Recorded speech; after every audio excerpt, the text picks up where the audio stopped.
ensure that security was there. The main thing, yes, you talk of 10,000, it is true, but however, we must know that that will be incremental.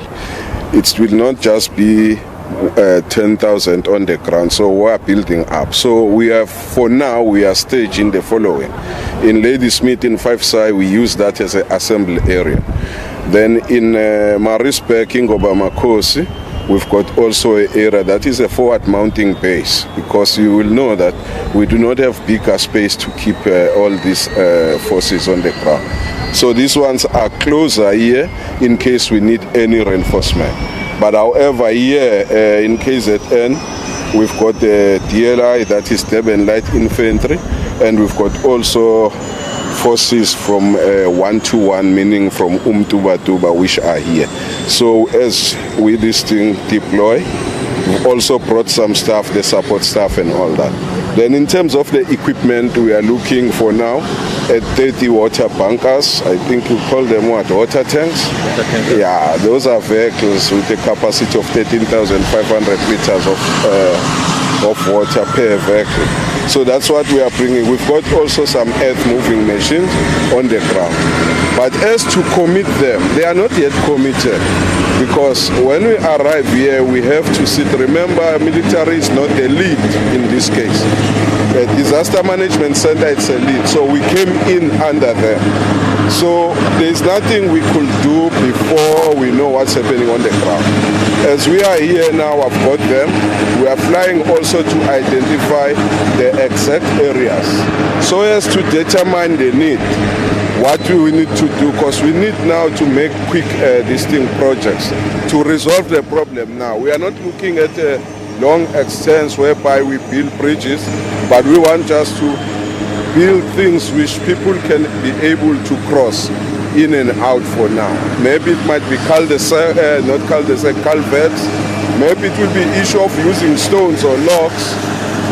All that, engineers are trained to do that, but that's what mainly we are looking for. Then there are also, we also brought in the water purification plant and the water bottling plant, which is here. But you remember that needs a water source. So as for now, we haven't planned exactly where to deploy it, but the possible area will be in under them because there is enough water there. But we'll check now. We'll confirm that tomorrow, but that's the area which we need. Then we'll be able to bottle water in the form of a bottle and also sachets, and also to put on these water tanks so as to distribute them. The capacity we have is 32,000 liters per hour. So we'll be able to assist. And knowing very well we are not alone. This is a concerted or a combined effort. But up to this far, that's what the Defense Force can bring. So beyond the infrastructure and the temporary structures that you will be putting up, you also mentioned, for example, in the last the issue of riots.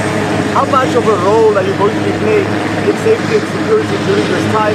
Is it still very much a priority, or are those isolated incidents? Actually, as of now, to tell the truth, there are no incident. It was a once-off incident, but however, we are ready in case of any eventuality, because we are anyway on the ground now.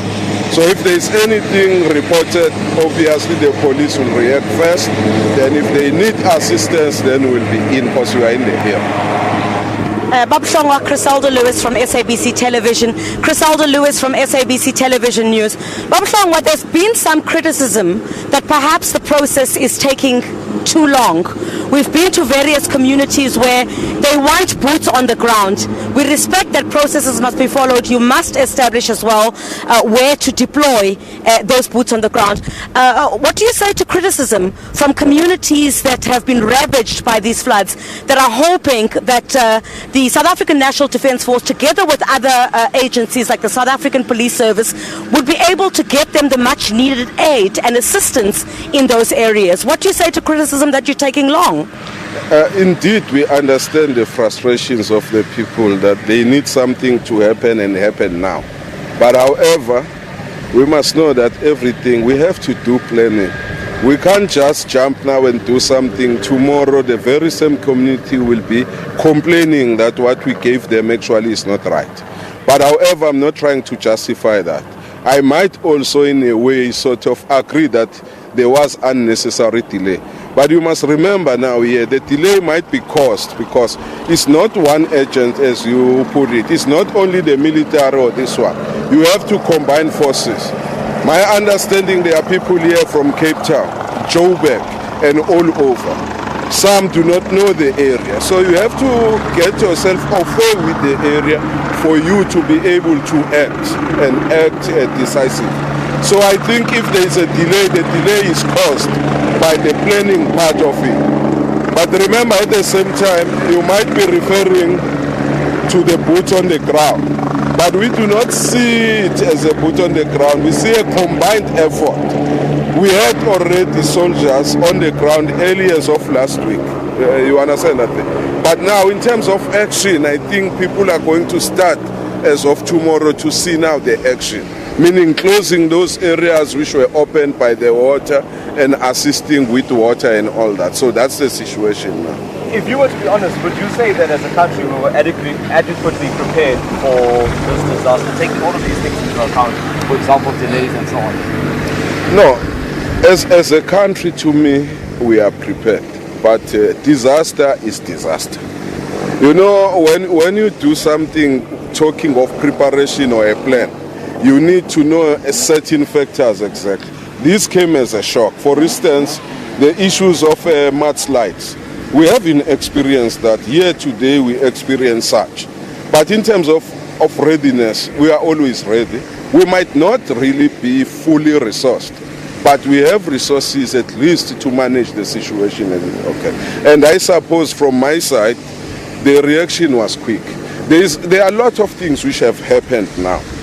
The immediate thing, critical things actually, they have been done.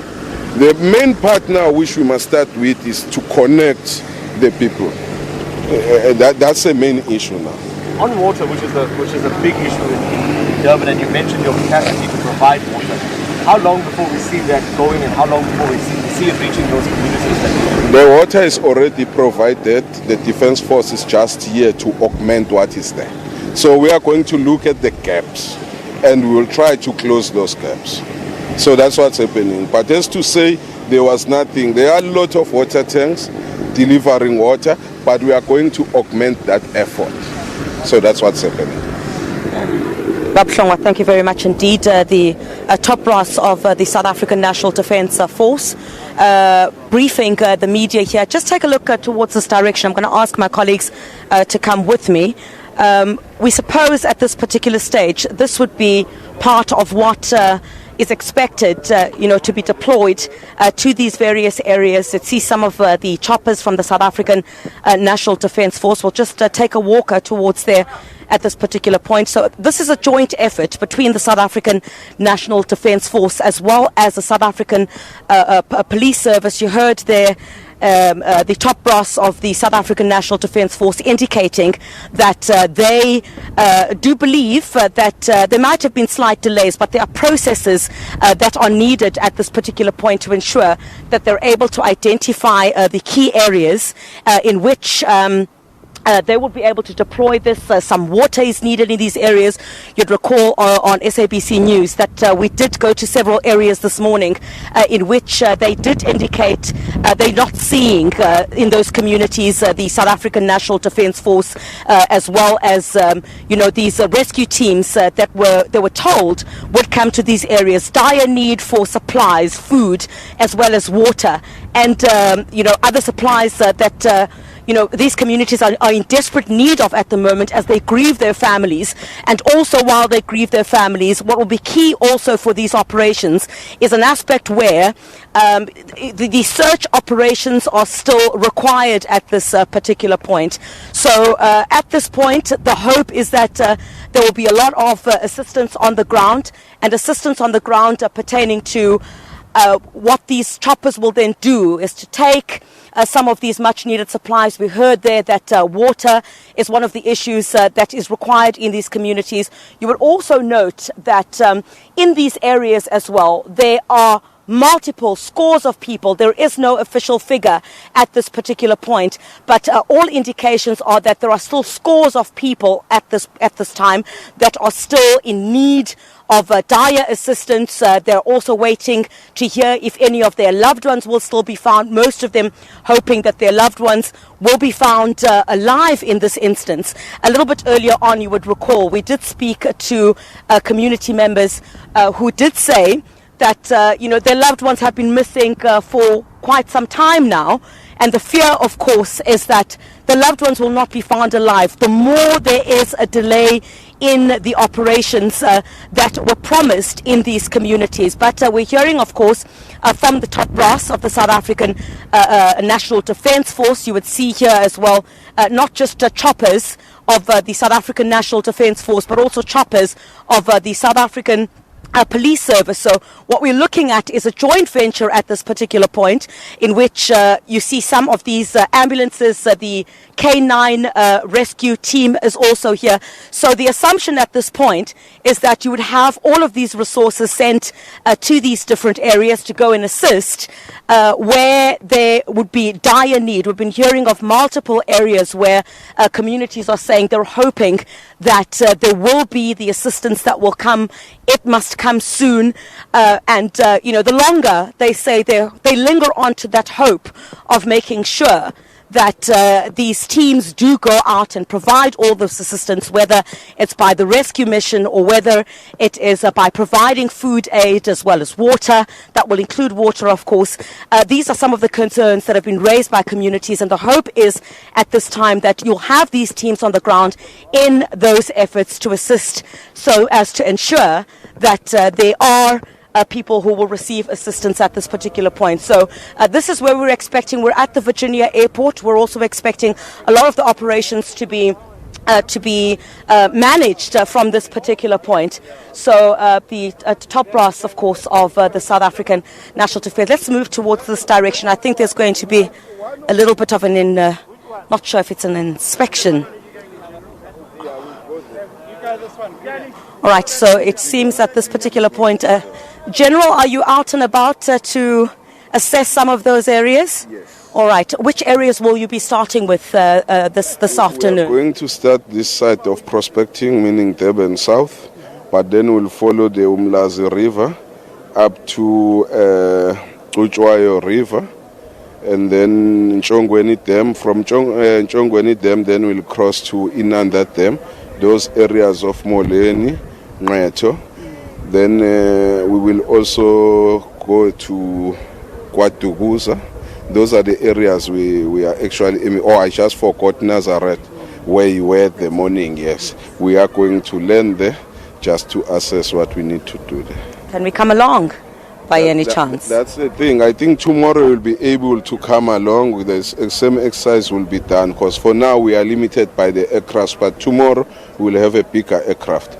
It is planned like that. I heard about you. By the way, I saw you at the morning. All right. General, thank you very much indeed. We really do appreciate your time. As you heard there, that the General, of course, heading out to some of those areas, including the ones that we were broadcasting from a bit earlier on this morning. You'd recall that we were in one of the areas that had been affected as well, in Nazareth. That is, of course, in Pinetown.